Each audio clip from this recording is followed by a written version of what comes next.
Hello everyone, welcome to all of you in our YouTube channel. आज की video में हम थर्ड चैप्टर स्टार्ट करने वाले हैं, class 11th chemistry, classification of elements and periodicity in properties. हमारा chapter का नाम है। जो पीरियोडिक टेबल है उनके अंदर जो एलिमेंट्स हैं उनको कैसे क्लासिफाई किया गया है, एंड प्रॉपर्टीज के अंदर जो पीरियोडिसिटी है वो। इस चैप्टर के अंदर हम क्या क्या पढ़ने वाले हैं वो देख लेते हैं।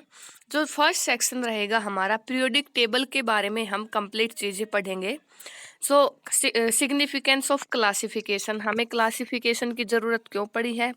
Historical development of the periodic table, कैसे मतलब पीरियोडिक टेबल बनाई गई है, और इसके अंदर जो Mendeleev periodic law, Newland law of octaves, ये सभी चीज़ें हम पढ़ने वाले हैं। Atomic number, modern periodic law और काज ऑफ पीरियोडिसिटी, ये सभी टॉपिक हमारे रहेंगे फर्स्ट पार्ट के अंदर। और जो सेकंड सेक्शन रहेगा, एटॉमिक और periodic properties of the elements.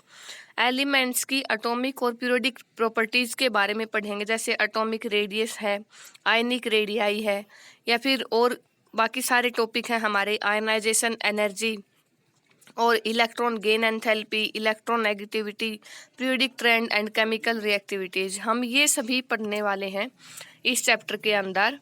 और जो शुरुआत में फर्स्ट सेक्शन है पीरियोडिक टेबल, उसमें सबसे पहले सिग्निफिकेंस ऑफ क्लासिफिकेशन, जो एलिमेंट्स को क्लासिफाई किया गया है उसका सिग्निफिकेंस। इसमें सबसे पहले क्या पढ़ने वाले हैं, why do we need to classify elements. हमें एलिमेंट्स को क्लासीफाई करने की ज़रूरत क्यों पड़ी, हमने एलिमेंट्स को क्लासीफाई क्यों किया, इसका आंसर हम जानेंगे इस चीज़ के अंदर। तो क्लास 11th में हमने क्या पढ़ा था, जो सभी मैटर की एक बेसिक यूनिट होती है, जो सभी मैटर किससे मिलके बने होते हैं, एलिमेंट्स। और एलिमेंट्स के अंदर भी क्या होता है, छोटे छोटे पार्टिकल्स, जिनको एटम्स या मॉलिक्यूल्स बोलते हैं। तो मैटर की बेसिक यूनिट आप एटम्स बोल सकते हो या एलिमेंट्स बोल सकते हो, ऐसा हमने क्लास 9th में पढ़ा है। 1800 में क्या था, ओनली 31 एलिमेंट्स वर नॉन। 1800 के अंदर सिर्फ 31 एलिमेंट्स का हमें पता था, लेकिन 1865 में जो नंबर ऑफ एलिमेंट्स डिस्कवर किए गए हैं वो कितने हो गए, 63। एंड एट प्रेजेंट अभी फिलहाल में कितने एलिमेंट्स हैं, 118 एलिमेंट्स नोन हैं। और out of this recently discovered elements are not natural, जो फिलहाल डिस्कवर किए गए थे एलिमेंट्स वो नेचुरल ना होने की बजाय वो सिंथेटिक एलिमेंट्स हैं। और मैन मेड अभी भी क्या कर रहे हैं, और बाकी नए एलिमेंट्स डिस्कवर करने के उनके एफर्ट हैं। और large number of elements become rather difficult to study. अलग अलग इन एलिमेंट्स को स्टडी करना बहुत ही मुश्किल काम था। बहुत सारे इतने एलिमेंट्स को एक साथ इनकी प्रॉपर्टीज को स्टडी करना क्या है, एक डिफिकल्ट काम है। तो क्या हुआ, जो एक सिस्टेमेटिक इनकी प्रॉपर्टीज को सिस्टमाइज तरीके से हम स्टडी कर सकें, इसके लिए हमें एलिमेंट्स को क्लासिफाई करने की जरूरत पड़ी है, क्योंकि इतने सारे एलिमेंट्स की प्रॉपर्टीज हम स्टडी नहीं कर सकते हैं। तो उनको एक सिस्टेमेटिक तरीके से स्टडी करने के लिए हमें एलिमेंट्स के क्लासिफिकेशन की जरूरत पड़ी है। और every element is different from every other elements, हर एक जो एलिमेंट है वो दूसरे एलिमेंट से अलग है। And some elements have similarities, कुछ एलिमेंट्स के बीच में तो क्या है, कुछ थोड़ी बहुत सिमिलरिटी होंगी और किसी के बीच में नहीं होंगी।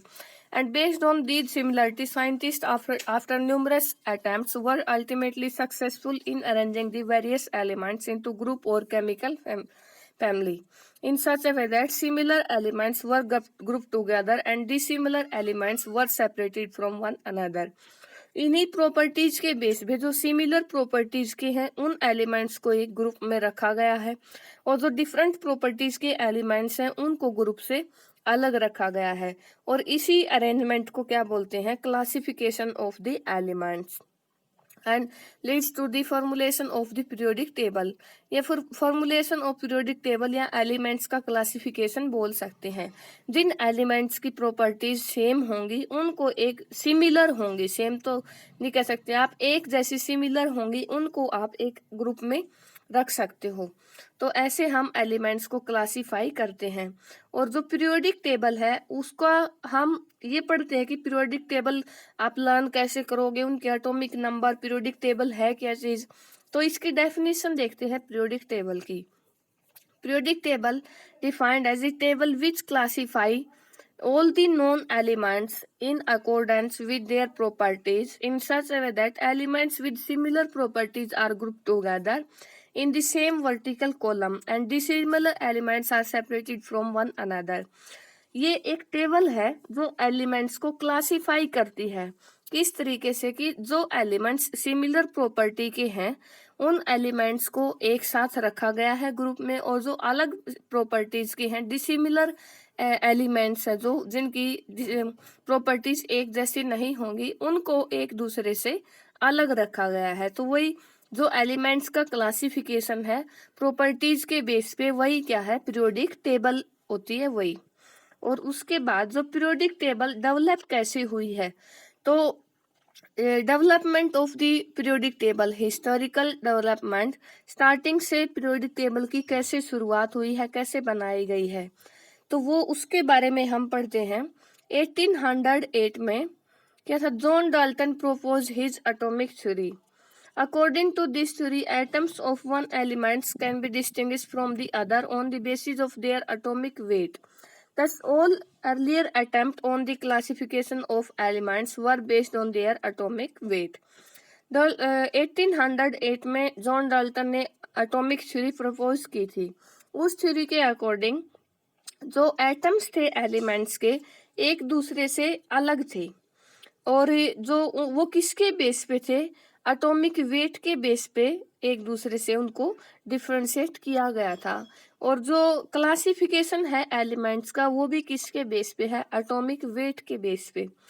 तो जो हिस्टोरिकल डेवलपमेंट है, जो पीरियोडिक टेबल डेवलप करने में जिसकी भी भागीदारी रही है उसमें सबसे पहले है डोब्रिनर ट्रायड। हम डोब्रिनर ट्रायड पढ़ते हैं क्या है। The first attempt toward the classification of elements was made by Wolfgang Dobriner, a German chemist. 1817 में जर्मन केमिस्ट डोब्रिनर के द्वारा जो ट्रायड दिया गया था उसके अकॉर्डिंग हमने एलिमेंट्स को क्लासिफाई किया है। तो उसने क्या बोला, जो सिमिलर एलिमेंट्स थे इन अ ग्रुप 3 और so that their atomic weight were either nearly the same or the atomic weight of the middle elements were approximately the arithmetic mean of the other two. उसने elements को कैसे classify किया, कैसे arrange किया, उसने बताया जो एलिमेंट्स हैं जिनका सिमिलर एटॉमिक वेट है, जिन एलिमेंट्स का सिमिलर एटॉमिक वेट है उनको इकट्ठा रखा गया एक ग्रुप के अंदर, या फिर मान लीजिए हमारे पास फर्स्ट एलिमेंट, सेकंड और थर्ड एलिमेंट है। जो फर्स्ट एलिमेंट है उसका एटॉमिक वेट और जो थर्ड एलिमेंट है उसका एटॉमिक वेट, उनको ऐड करके जब 2 से डिवाइड किया गया उनके एटॉमिक वेट को, तो जो सेकंड का एटॉमिक वेट है वो क्या हुआ, उसके इक्वल या अप्रोक्सीमेट वैल्यू हुई उनके अरिथमेटिक मीन के। जैसे एग्जांपल देख सकते हैं हम, जो फर्स्ट ट्रायड था डोब्रिनर ट्रायड, 3 एलिमेंट्स को आयरन, कोबाल्ट और निकल, तीनों का एटॉमिक वेट क्या है, नियरली सेम, तो एक ट्रायड इनका बनाया गया डोब्रिनर ट्रायड जिसको बोला जाता है। और जो सेकंड ट्रायड है लिथियम, सोडियम एंड पोटेशियम, ये जो 3 एलिमेंट्स हैं इसमें जो सेकंड ट्रायड बनाया गया है उसमें लिथियम और पोटेशियम का एटॉमिक वेट का अरिथमेटिक मीन निकाला गया, दोनों को ऐड करके 2 से डिवाइड किया गया तो 23 के इक्वल आया, जो कि बीच वाले एलिमेंट का एटॉमिक वेट होगा। और जो थर्ड ट्राइड है क्लोरीन, ब्रोमीन, आयोडीन, ऐसे ही उनका अरिथमेटिक मीन जो आया है अप्रोक्सीमेट वैल्यू, एग्जैक्ट तो इक्वल आप नहीं बोल सकते हो, जो अप्रोक्सीमेट वैल्यू आई है वो किसके, ब्रोमीन के एटॉमिक वेट के, तो वो होगा बीच वाला एलिमेंट। ऐसे ही fourth triad calcium, strontium and barium, इनका भी जो मीन आया है अरिथमेटिक मीन 88.5 अप्रोक्सीमेट किसके, स्ट्रोंशियम के। तो ये थे 4 डोब्रिनर के ट्राइड, लेकिन इसकी डोब्रिनर के अकॉर्डिंग एलिमेंट्स को क्लासिफाई किया गया है, लेकिन इसकी कुछ ना कुछ लिमिटेशन है, ड्रॉबैक है डोब्रिनर क्लासिफिकेशन की। वो क्या है, concept of triad could be applied only a limited number of elements. जो क्लासिफिकेशन है एलिमेंट्स का वो लिमिटेड नंबर ऑफ एलिमेंट्स के ऊपर ही एप्लीकेबल होता है and therefore it was dismissed as mere coincidence. तो ये तो एक ही ऐसे मतलब तुक्का लगाने वाली बात, बाई चांस वाली बात हो गई है। उसके बाद जो सेकंड है historical development of periodic table के जो क्लासिफिकेशन है एलिमेंट्स का, उसमें सेकंड है टेलुरिक स्क्रू या फिर हेलिक्स। वो क्या है? First real periodic classification of the elements was the telluric screw और proposed by AEB de Chancourtis, a French geologist in 1862। इसके द्वारा जो टेलुरिक स्क्रू बोला गया है वो एलिमेंट्स के क्लासिफिकेशन में हमारी हेल्प करता है। तो उसने क्या किया, एक वर्टिकल सिलेंडर लिया और उसमें 16 इक्वी डिस्टेंस लाइन उसके ऊपर खींची और क्योंकि एटॉमिक वेट है जो ऑक्सीजन का वो कितना है 16 लिया गया था। जो सिलेंडर के सरफेस के ऊपर 16 जो लाइन है वो खींची गई इक्वल डिस्टेंस की वर्टिकल सिलेंडर के ऊपर एंड उसके बाद इसके सरफेस पे perpendicular to the axis of cylinder, जो एक्सिस है सिलेंडर की ऐसे उसके परपेंडिकुलर ऐसे 16 लाइन खींची गई। He then drew a helix at an angle of 45 degree to the axis and arranged the known elements in increasing order of their atomic weight on the helix। फिर उन्होंने क्या किया, 45 डिग्री के angle पे एक helix खींची to the axis and arrange किया elements को, जो एलिमेंट्स तब पता थे उनको increasing order of their atomic weight. Helix के ऊपर उन्होंने ऑब्जर्व किया एलिमेंट्स जिनका एटॉमिक नंबर डिफरेंट है फ्रॉम ईच अदर बाय 16 और multiply of 16 fell along the same perpendicular axis and then showed nearly same properties. तो उन्होंने क्या ऑब्जर्व किया, जिन एलिमेंट्स का एटॉमिक वेट डिफरेंट है एक दूसरे से 16 का डिफरेंस है उनके बीच में, फिर multiply of 16 fell along the same perpendicular atomic weight. तो उन्होंने शो किया नियरली सेम प्रॉपर्टीज होंगी उन एलिमेंट्स की। However this classification also did not receive much attention. इतने ज़्यादा हमें ऑब्जर्वेशन इस क्लासिफिकेशन से नहीं मिली है, इतनी ज़्यादा हमारी हेल्प नहीं कर पाया है। उसके बाद जो थर्ड है डेवलपमेंट करने में वो है Newland law of octaves. Newland law of octaves 1865 में एक English chemist John Alexander Newland ने ऑब्जर्व किया कि higher elements were arranged in order of their increasing atomic weight. जो एलिमेंट्स है लाइटर एलिमेंट्स, जो लाइटर एलिमेंट्स हैं उनको इंक्रीजिंग एटॉमिक वेट के बेसिस पे अरेंज किया गया and the properties of every eighth elements were similar to those of the first one like the eighth note of a musical scale. जो हर एक जो फर्स्ट एलिमेंट होगा उसकी प्रॉपर्टीज एट्थ एलिमेंट से मैच करेगी। हर एक फर्स्ट एलिमेंट की प्रॉपर्टी आठवें एलिमेंट की प्रॉपर्टी के साथ मैच करेगी एंड द प्रॉपर्टी उसके बाद this normalization was named as Newland law of octaves. जो ये अरेंज किया गया था उसी को क्या बोला, न्यूलैंड लॉ ऑफ ऑक्टावेज। एक जो म्यूजिकल स्केल है उसके जो 8 नोट होते हैं उसी के अकॉर्डिंग फर्स्ट की जो प्रॉपर्टी होगी वो आठवें से मैच करती है।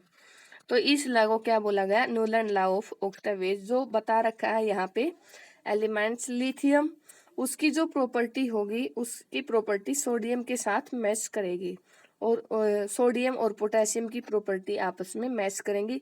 बेरियम एलिमेंट की प्रॉपर्टी उससे अगले जो आठवां एलिमेंट है मैग्नीशियम उसके साथ मैच करेगी। सोडियम जो 8th एलिमेंट है वो सिमिलर करता है लिथियम से और नेक्स्ट जो 8th एलिमेंट है पोटेशियम उसके साथ सोडियम सिमिलर प्रॉपर्टी का है। तो this same is true for beryllium magnesium और कैल्शियम। ऐसा ही बेरिलियम मैग्नीशियम कैल्शियम के लिए है और नेक्स्ट बोरोन और एल्यूमिनियम के लिए। And beginning of this idea was not widely accepted and was accurately rejected. His work was recognized much later by the Royal Society, London, by awarding him the Davy Medal in 1887. और this generalisation was also discarded since it was applicable to only lighter elements. इसकी जो limitation है वो क्या है कि ये सिर्फ लाइटर एलिमेंट्स के लिए ही एप्लीकेबल है, हैवी एलिमेंट्स के लिए लॉ एप्लीकेबल नहीं होगा। And his atomic weight up to 40 unit, जो 40 यूनिट तक के एटॉमिक वेट के एलिमेंट हैं लाइक कैल्शियम, सिर्फ वहां तक ही ये लॉ एप्लीकेबल है। Furthermore, with the discovery of noble gas, properties of the eighth element were no longer similar to that of first one. जो बाद में नोबल गैस की डिस्कवरी हुई है उनकी जो प्रॉपर्टी है हर एक 8वें एलिमेंट्स के साथ मैच नहीं करती है, तो ये क्या होगी, उनकी लिमिटेशन रहेगी। तो गाइज ये था आज का हमारा टॉपिक। नेक्स्ट वीडियो में हम लोथर मेयर अरेंजमेंट और मेंडलीव पीरियोडिक लॉ के बारे में पढ़ेंगे। आई होप आपको ये वीडियो पसंद आई होगी, सो प्लीज चैनल को लाइक शेयर और सब्सक्राइब जरूर कर देना। Thanks for watching.